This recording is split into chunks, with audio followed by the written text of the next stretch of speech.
Okay. Let's go ahead and call the ninth meeting to order. Before we have the roll call, I think everyone has met Morgan Capps. Morgan is our new administrative secretary, so she'll be here at the council meeting with us, so she is going to call the roll.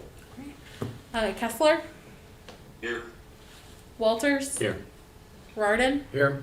Benner, Here. Parton, Yes. Here. Crum, Whatever. Here. Thompson. Here. Tonight's invocation will be given by Councilman Rarden. Father, we just thank you for this day. We thank you for the many blessings that you blessed upon this city. Lord, we just thank you for keeping your hand upon the staff, on the city council members, and everyone in the city. Father, we just pray that you be with us and guide us in the coming days. In your precious name, amen. Amen. Pledge allegiance. I pledge allegiance to the flag of the United States of America and to the republic for which it stands, one nation, under God, indivisible, with liberty and justice for all.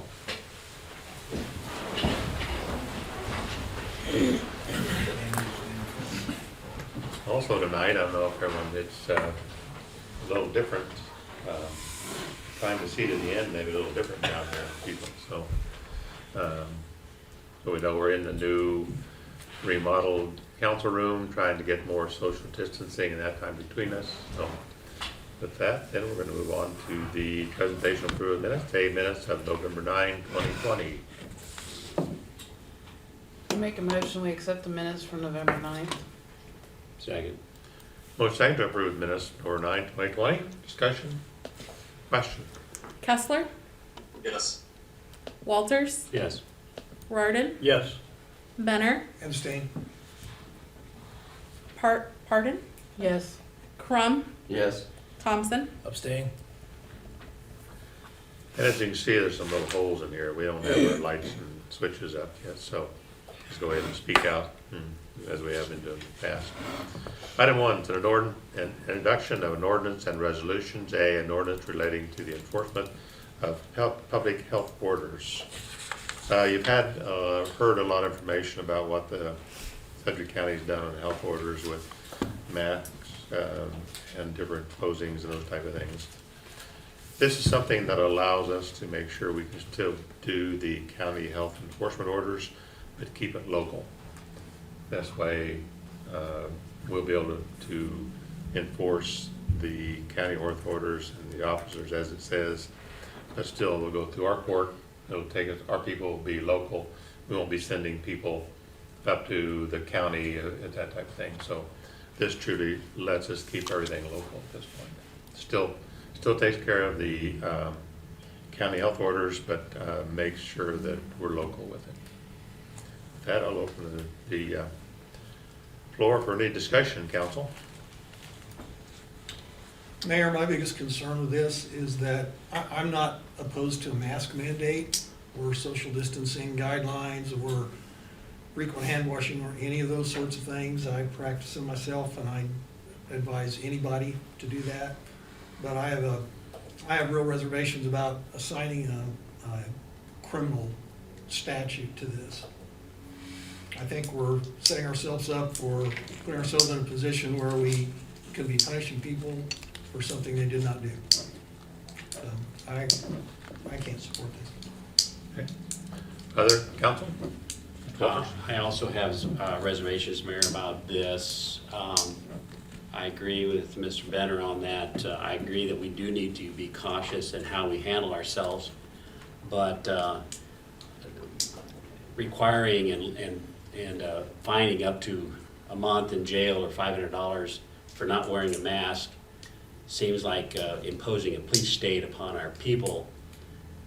It is, to me, going above and beyond what we should be doing as a city, especially since I don't see the science behind that. I see there's a lot of discrepancy, if you will, about actually wearing the mask and the harm wearing the mask does. I've known of a person who's contracted MRSA because they wore the mask. The science behind saving lives by wearing the mask I have not seen it justified. And the fact that it seems to be making us into a police state adds to the issue of sending us in the wrong direction. And I would also be opposed to this. And you know, this is just not masks, this is true, the whole health order that they may be doing. Right. So it truly is bars and so on and so forth that was put together in the resolution that the county commission and county health officers did. I read that resolution today in its entirety, and I don't believe that it addressed social distancing at all, and it did not address hand washing. So it seems to me like the CDC has a three-pronged approach to this, which we've all been recognizing and following for months and months and months. I didn't read anything new in the county's plan, but the only thing they did address with regard to enforcement was wearing a mask, Exactly. which seems to me that we're ignoring the other two things. Now, I don't know how you would enforce hand washing. I don't know how you would, I guess you could possibly enforce social distancing. I don't know. And I'm surely not pretending to have a better idea, but that doesn't mean that I'm willing to support a bad idea. Okay. I would also like to know if there is statistics that tell us to what degree actually wearing the mask has prevented COVID, if that data is truly out there that is legitimate. I mean, Yes, there's a there is. lot of misinformation going out, and it's hard to know which one's true, which is not. Okay. There's been a couple of pretty good university studies that have shown that it goes down. One was right here in Kansas. My feeling on this is I was thinking the mask ordinance, it says something, in the gatherings, it says something about unless you can practice social distancing. In gatherings, yeah, but there's, the way I read it, there was no enforcement guidelines with regard to social distancing or something. Because this covers everything with health orders, not just necessarily the ones that are going on right now, but ones that could go on in the future as well. I look at this more like wearing a seatbelt, which protects yourself, but also DUI, because that protects other people. Wearing a mask protects other people. It's not about, I'm not wearing this because I'm worried about me. I'm wearing this because I don't want anybody else to get sick that I'm around, and I don't want to accidentally get something and turn around and get my parents sick that are in their 80s. You know, I know somebody that got diagnosed on a Thursday. He was in his 80s. He got diagnosed on a Thursday. He was fine on Sunday. No signs at all. Woke up Wednesday with a 103-degree temperature and died at midnight Friday night. So I think where I look at it more like a DUI kind of thing is I want to protect other people, and I think that if that means that we need to make sure people are wearing masks when they're in the grocery store or at a convenience store or wherever else other people have to go to keep the other people safe, then that's what we need to do. And that's the way I look at this, because I have seen studies that I believe from groups that I trust, not somebody on Facebook that has a Facebook degree, but real honest to goodness universities that have done studies and shown that it cuts it. Right now, in zip code 67060, our positive rate is 24%. That's what it says on the Sedgwick County dashboard right now. It means about 1 out of every 4 people you see has it or carrying it, may not. No. Well, One that out of has been every tested. 4 people that have has been tested. Which, do we know how many people got tested today? Do we ever get, Will's gonna talk about that later. okay. Because how many times have we had them here? Twice? 3 times? Okay. So, out of the people, and I can say I've been tested twice, and I tested negative both times. I know that where I work, at Nelson is a cluster. I know that we've got a couple other things going on in a couple of the other schools as well. At Nelson, we had over 70 people gone last week between students and staff that were either positive or in quarantine. So it's out there, and I'm not saying it's not out there, and I appreciate your concerns, and I agree that we need to be wise in how we deal with it. I think imposing this draconian condition on the people is wrong. We all have stories. My mom is in her 90s, and she refuses sometimes to wear the mask because of different issues, and she's doing fine. Again, we all have stories. I know of a person who died because they're wearing the mask, not died, got MRSA, excuse me, because of wearing the mask and not having proper conditions of cleaning it. The only way to really wear a mask safely is to basically wash it 2 or 3 times a day, or to wear new ones, and nobody's going to do that. We all have multiple stories and things that we know that, or that we believe in. And to try to impose this on our people, I think, is going the wrong direction on how we should be helping our folks, being wise in how they're dealing. The stores are already saying, wear the mask. The Sedgwick County is already saying, wear the mask. They have their government that they can take care of their own laws. Why are we imposing further restrictions? We should not be doing this kind of thing to our folks. This is, to me, very, it's very draconian. The Class C, is this the same thing Wichita passed? It's not what Sedgwick County passed. Sedgwick County only did the $500 fine. There was no jail time on it. And the real change, what this is, the mask order is still there. They passed that, so. Right. And all of the other orders are still there. All this really does is allow us to put a penalty to that order, which is what it amounts to. So Which I'd also we don't still think that's have something to, the we still have to police- go by what the county order Right. is, mask and social distancing and so on and so forth. And social distancing is in the order, it's section 3, in the order itself we got here. So really, this is just adding a penalty is what it amounts to. But I have a problem with the penalty with the jail time. Yeah.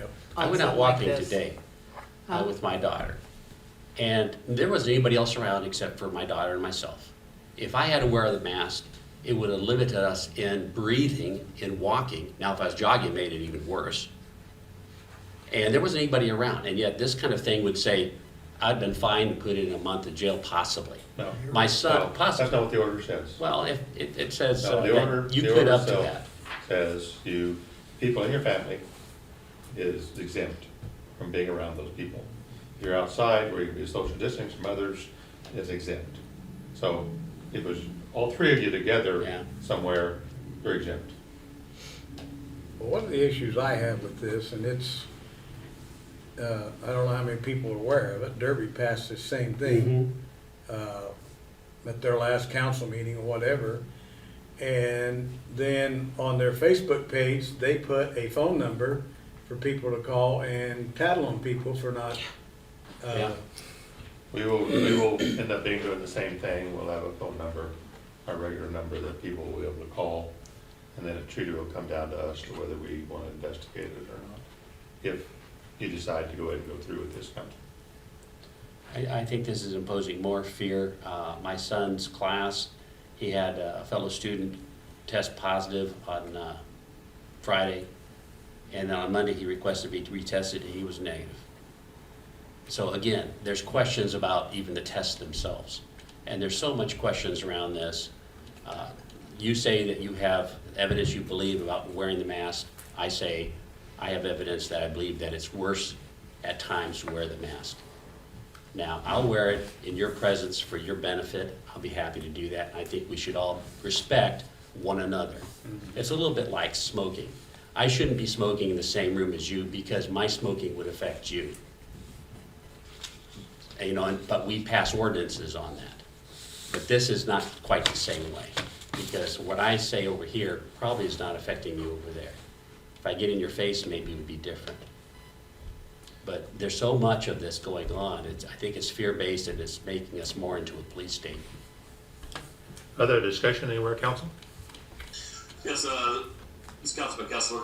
I feel the same way. I do not like this ordinance.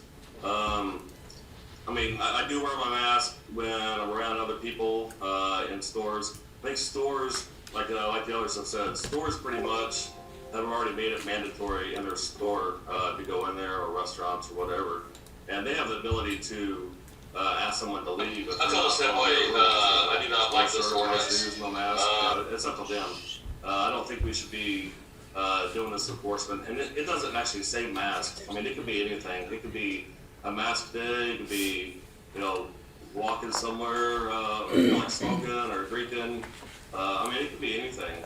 This is just an open-ended, ordinance, the Class C, violation, 1 month in jail or $500 fine or up to, depending on whatever one health official says in the county or board in the county.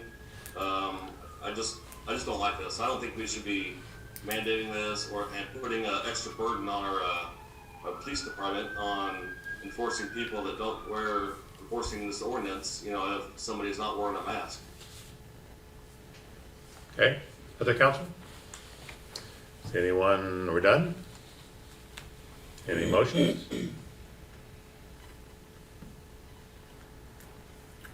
I'll make a motion, we approve an ordinance relating to the enforcement of public health orders as presented.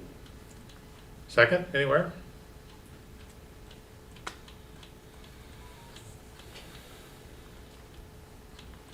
I'll give it a second just so there's a vote.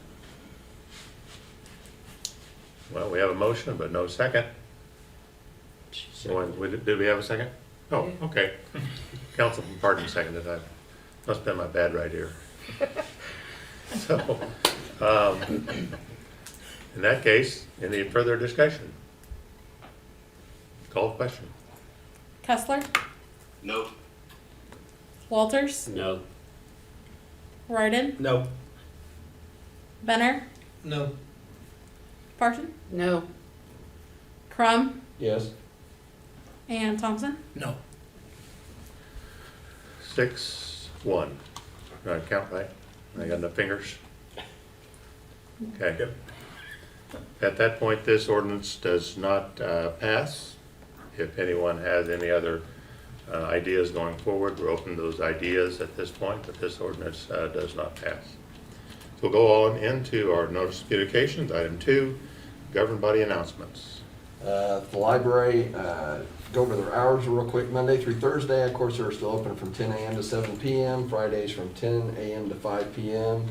Saturdays from 10 a.m. to 2, and then they're closed on Sundays. On Saturday, they like you to call ahead and they can come out and bring you your stuff out at the door. They're also conducting an online survey right now in the community. If you have a chance, you can find the link to that on their Facebook page or on their webpage, I believe.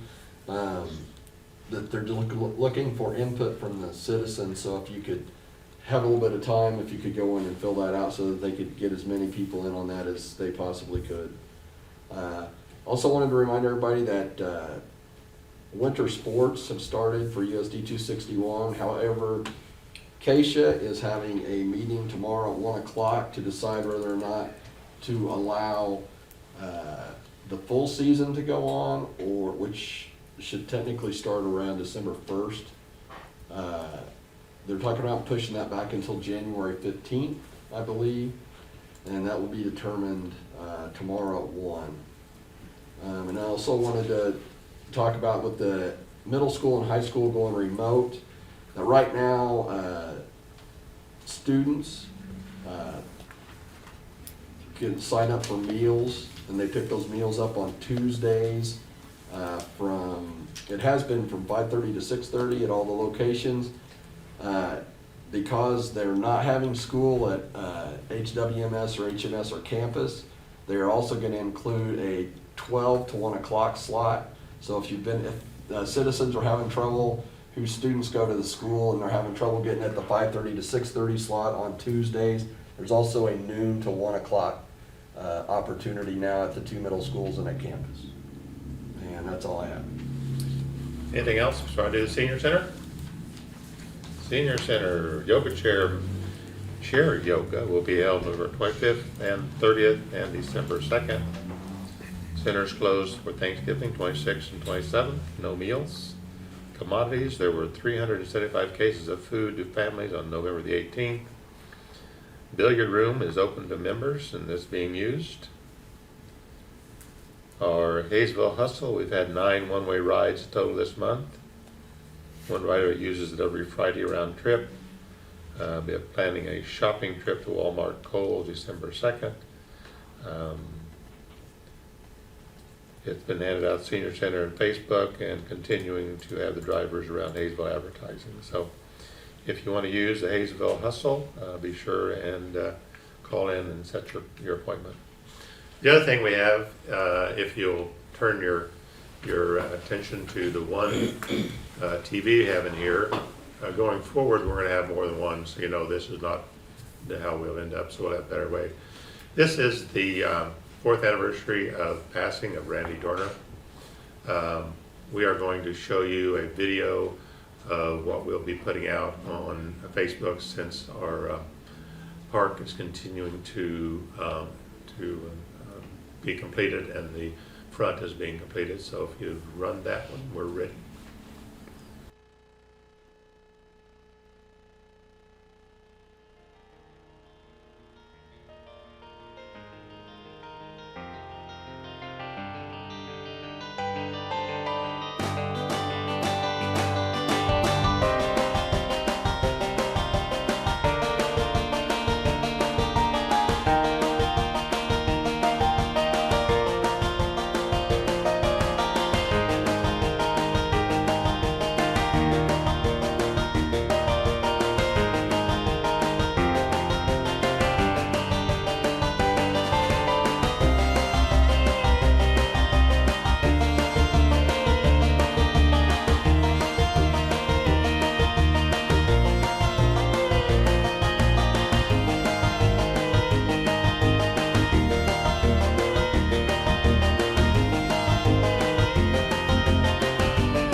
There it is right now. There'll be additional trees that'll go on up, so that's the entryway as we are now at this point. Very good, thank you. We'll move on in then to item B, which is a new business memo for General Auto Sales at corner 63rd and Broadway. Item C is the renewal of the retail liquor license. We no longer have to vote on those. D is a thank you card from the McElroy family on the passing of his mother. And item E, we've had Cedric County Fire Department send over a report so you can see the number of fires and what they've been doing for the month. Item 3, other business. A, consideration of surveillance testing services agreement with Wichita State University. Tony's been talking and dealing with these people. If you haven't seen, this is something that the county is contracting with. We'll have to contract with Wichita State to be able to do testing. Anyone that wants to be tested, of a city employee or their family, can be tested. They look at a 24-hour turnaround on the testing itself, so we would know. We will have to actually be the one to administering the test. We will do the training and so on and so forth with that. But Tony can add anything that I've not added there. So just add a few things. WSU MDL is offering testing at a large volume with 94% accuracy, and the results are expected within 24 hours. They anticipate receiving CARES funding from the state Spark Fund to cover the cost of testing. As the mayor stated, the testing program will be administered by city staff. Those staff members will be trained by WSU on how to collect a specimen, managing the portal, employee consent form, and handling employee information. Employees will receive the test results electronically via email. And before you tonight is the surveillance testing agreement through WSU for your approval. Legal has reviewed the agreement, and I stand for any questions you may have. Tony, I think it's a good idea to test those who are interested and willing and wanting. Is this going to be mandatory for all city employees? Yeah, we're looking at testing all employees once a week. So we're talking about mandatory testing, whether they want to be or not, and whether they show symptoms or not. Correct. One of the big challenges we've had keeping the city running with services is employees that do exhibit symptoms is trying to obtain a test quickly and being able to determine who those close contacts are of those employees and getting those people kind of off-site and isolated. So we feel that this will enable that to happen quicker and safer and efficient. Yes, I tried to obtain a test last week, and it was very difficult to the city of Wichita to get a test if you're not symptomatic. Yeah. Even that, you're gonna be on a waiting list. Will this test require that someone from the city take a batch of specimens to WSU? So yeah, for instance, for my department, we're looking at myself and my assistant to be trained by WSU. We'll administer the test on site. We'll have our PPE on with the bearer as well. We'll hand the package to the employee. They will open it, open the vial, dispel a 1 milliliter sample of saliva into it, seal it into a biohazard bag, and then we're looking at testing on Tuesdays and Thursdays since we have a larger group of people. At that point, we'll take the test kits to WSU lab on Oliver Street. Within 24 hours, they expect to have the results to us. So you don't have to learn how to do a nasal swab. That was an option, but I was not keen on that, so You don't want to dig in the back of the brain? some people maybe. Yeah, we're gonna do saliva, not nasal. And If something- they, excuse me, if they do come back positive and they are asymptomatic, you give them an option to be retested? Yeah, so that's one of the big perks with this is WSU agrees that we can test our employees as often as we need to. Also, as the mayor stated, important to have family members in your household. We've had instances where somebody could test positive or have symptoms. It'll be, like as Councilman Benner stated, right now it is pretty hard to get a test and get results back within a decent amount of time. What happens if there isn't federal CARES money? Yeah. So I asked that question twice, and then the county commission, as the mayor stated, allocated funding for that. I know WSU communicated me twice on 2 different instances that they expect to get funding. The tests do run $38 per test for the general public or the private side. So by us contracting, being government, then we'll have no cost of what we are being told. And that, the contract itself actually states that, I think, at this point too. Correct. Would it cover everybody in all the departments? Would it cover people that work at the library as well? Would they be included? We're adding library, yes. Now, they'll have to designate someone to be able to do the test, but yes, we're adding a library.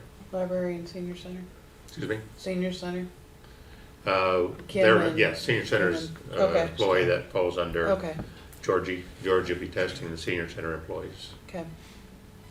And you say on site, you mean you'll go to them, you're not gonna have one site where everybody will go to get tested, or? Correct. So like every department, I think will have an area laid out for that. Like we have a spare office right now where we'll set up a barrier and have employees come in there at certain times to get their test. Part of it, our onboarding training doesn't take place until this agreement is executed. So kind of the policies and procedures that we've laid out so far are kind of the best we understand at the moment. During the training, that may change a little bit. Now, looking here, number 7, compensation says government shall compensate lab pursuant to the fee schedule. Wouldn't we be classified government? Yeah, like I said, I've communicated with WSU multiple times, and both times they told me they anticipate getting spark funds for this. So if they don't, can we assume that it's $38 a person? That comes from somewhere? And if we truly have to start playing, we will probably not test every week. Okay.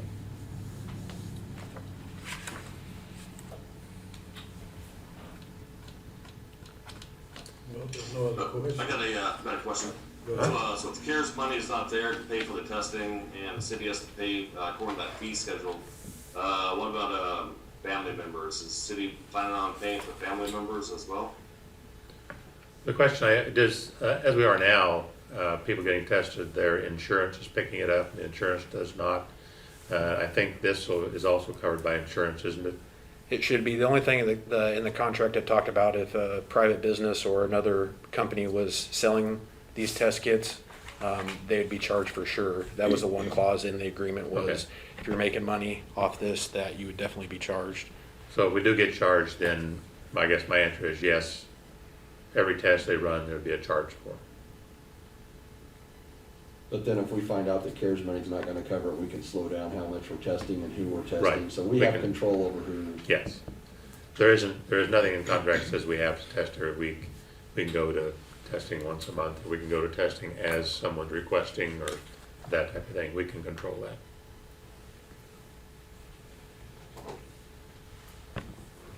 Well, if there's no other questions, I make a motion that we enter into contract with WSU, molecular diagnostic laboratory agreement. Second. Motion second to approve the surveillance testing with Wichita State University as presented. Discussion? Question? Kessler, Yes. Walters, Yes. Rardon, Yes. Benner, Yes. Parton, Yes. Crum, Yes. Thompson. Yes.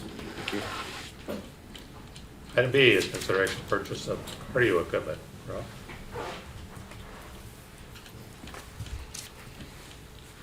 Good evening, Mayor and Council. We have received the following pricing for replacing, upgrading 4 of our treadmills, all of which were purchased in 2007 and currently have over 20,000 miles. The Precor treadmill is what we currently have in our facility, and we found the Precor model to be the best overall product. They would be purchased from Mid-States Fitness, and they are the regional distributor for Precor. Plan to trade in the old treadmills, and Mid-States will give us $450 per treadmill, for a total of a discount of $1,850. I'm requesting authorization to purchase $23,730 in equipment, and this will be paid out of the rec sales tax. I stand for any questions. This is more of a curiosity question. The fact that you got all of them and they're within 3,000 miles of each other after 13 years. Do you guys rotate? You guys pay attention to like one get used more than the other by location? Do you rotate them around or? Mhm. Okay. People have their favorite treadmill in their, they go to their spot. And With so my we try to- understanding, they also flip the treadmill down itself so that it's turned over to it. Yeah, we flip the boards and flip the belt as well, Okay. I was just, for the most wear. because they're all so close together, I was just. Yeah, try to get the most wear out of them. Other questions or a motion? If there's no other questions, I'll make a motion that we approve the bid from Mid-States Fitness for $23,730 for 4 new treadmills. Second. Motion second to approve the purchase of the new treadmills as presented. Discussion? Question? Kessler, Yes. Walters, Yes. Rardon, Yes. Benner, Yes. Parton, Yes. Crum, Yes. Thompson. Yes. Rob, while you're up there, instead of having to get up and down, why don't you go ahead and give your report too? Okay. Give an update on the pool painting. They got it all power washed last week. They are set to seal any cracks and make all the repairs this week, and then we'll start painting at the first part of next week, barring some good weather. We will be closed for Thanksgiving, and then we will be open 8 to 5 on Black Friday.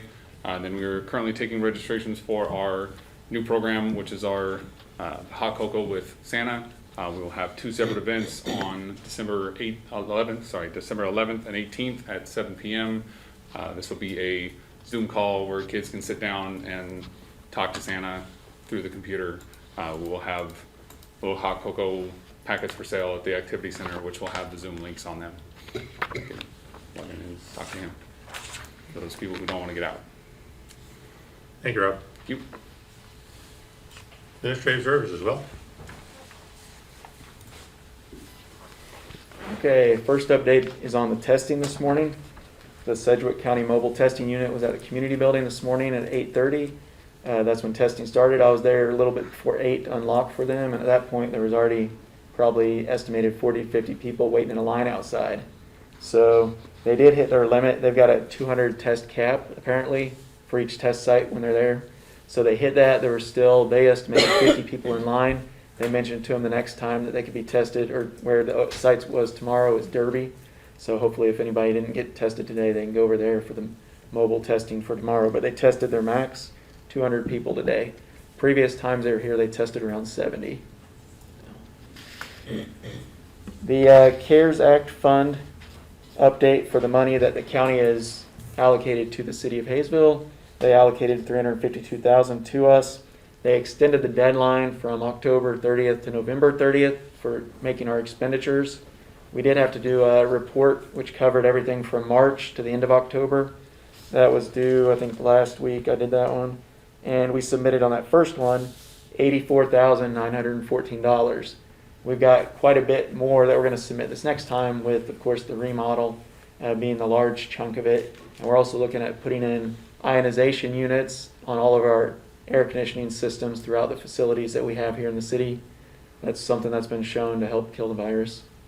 So we have no problems. We'll come up to, including with our technology improvements to do remote work if necessary, we'll hit the 352,000. So we won't be giving any back unless they disapprove of something that we put in there, which we haven't heard any disapproval of anything yet. So my last announcement is on what we sent out in the community newsletter. We had already modified what we were going to do instead of the regular Village Christmas, and that went out in the newsletter that's being mailed out today and tomorrow. In that newsletter, though, we had what our modified approach was. We were going to have a light parade and a smaller lighting. With the new county health order clearly identified in there, you can't have a... So at this point, instead of what we normally do for Village Christmas, we're going to have a virtual lighting on Saturday, December 5th at 6 p.m. So that'll be something we'll put links out on our Facebook page and on our website to let people know about that. And we also have a 12 days of Christmas auction where we'll have 12 different baskets instead of the silent auction. And so since the newsletter is going out, people will be receiving that. If you see anybody and they ask you about the newsletter, what was in it, just please mention to them that it's been modified and that information on the modification is going to be on our Facebook and website. Very good. Thank you all. Do you want to be open Thursday and Friday? That's somebody else's announcement. Angie? We would want to encroach anyway. Yeah. Oh, I don't want to take Angie's thunder. I guess they didn't want to take that, but yes, we will be closed on Thursday and Friday before Thanksgiving. I was so used to Will doing all the announcements for the longest time. Chief, anything? Good evening, Mayor and Council. Our visiting officer this evening is Sergeant Randy Novak. He is our second shift supervisor, also our K-9 officer. His partner's not in here tonight. So, but say hi to him as you go by. Also, we will be open for Thursday and Friday. If you need help, call 911, so we'll be there. Tony, Bud Works? We will be closed on Thursday and Friday. For any water or wastewater emergencies, you can contact the on-call operator at 529-5912. Thank you. I see no citizens. Anyone out there that wants to speak? Nope.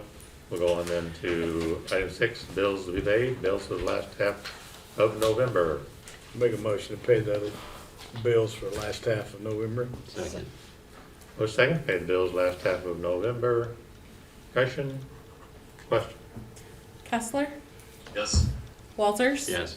Rardon, Yes. Benner, Yes. Parson, Yes. Crum, Yes. Thompson. Yes. Item 7, council items, concerns, council? I was just gonna remind everybody that middle school and high schools aren't in session, but there are still elementary schools on both ends of town, and when those flashing yellow lights are on, it's still an active school zone, and there's still kids trying to cross there. Just kind of noticing speeds kind of going up and not slowing down. Haven't had that many people running the red light, but there sure are a lot that seem to not notice that the light's flashing anymore, and they're going through at 35 miles an hour. So I just ask people, please be aware of that. It just takes one time. Don't want something bad to happen out there. Item B is a council action request. That's the same one that they're working on to finish the remodel. It'll stay there until the remodel is totally done at this point. Anybody want to adjourn? Make a Mayor, motion to council, adjourn. I make a motion to adjourn tonight's meeting. Second. Motion second to adjourn. Discussion? Question? Kessler, Yes. Walters. Yes. Rardon, Yes. Benner, Yes. Parson, Yes. Crum, Yes. Thompson. Yes.